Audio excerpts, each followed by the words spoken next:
এই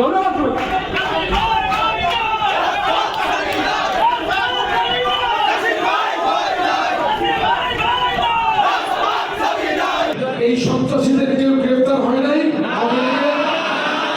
অবিলম্বে প্রশাসনের কাছে দাবি জানাই, আওয়ামী সন্ত্রাসীদের অবিলম্বে গ্রেফতার করতে হবে।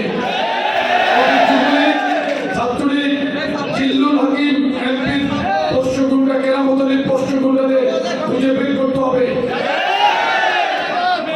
আমাদেরকে অনেক খুঁজে বের করতে, ফোন ট্রেক করতে আমাকে দীর্ঘ 11 মাস জেলখানায় বন্দি রেখেছিল শেখ হাসিনা, বন্দি চালায় দীর্ঘ 11 মাস।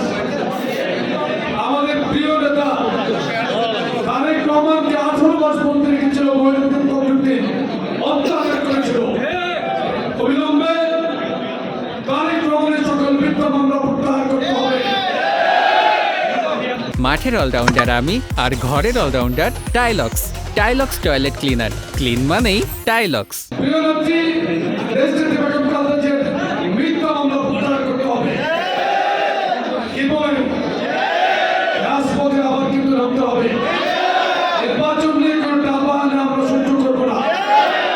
ভোটের অধিকার ফিরিয়ে দেওয়ার জন্য বিএনপি আন্দোলন করেছে।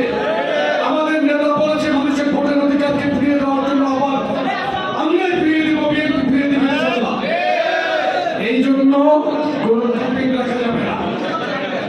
ভোটের অধিকারকে ফিরিয়ে দিতে হবে। একটি কুচক্রী মহল বুঝতে পারছে এই বাংলাদেশে একটি নির্বিঘ্নে ভোট দিতে পারলে বাংলাদেশের মানুষ বিএনপি ইনশাআল্লাহ রাষ্ট্র ক্ষমতায় চলে আসবে, এটাই তাদের ভয়। চক্রান্ত করছে, ইনশাআল্লাহ সফল হতে পারবে না। শুধু যুবদলীর এছাড়া বাংলাদেশে মিনিমাম 20 লক্ষ নেতাকর্মী আছে। আমরা রাজপথে অতীতের মতো আরো বেগবান হয়ে ইনশাআল্লাহ থাকবো। কি যুবদল থাকবেন না?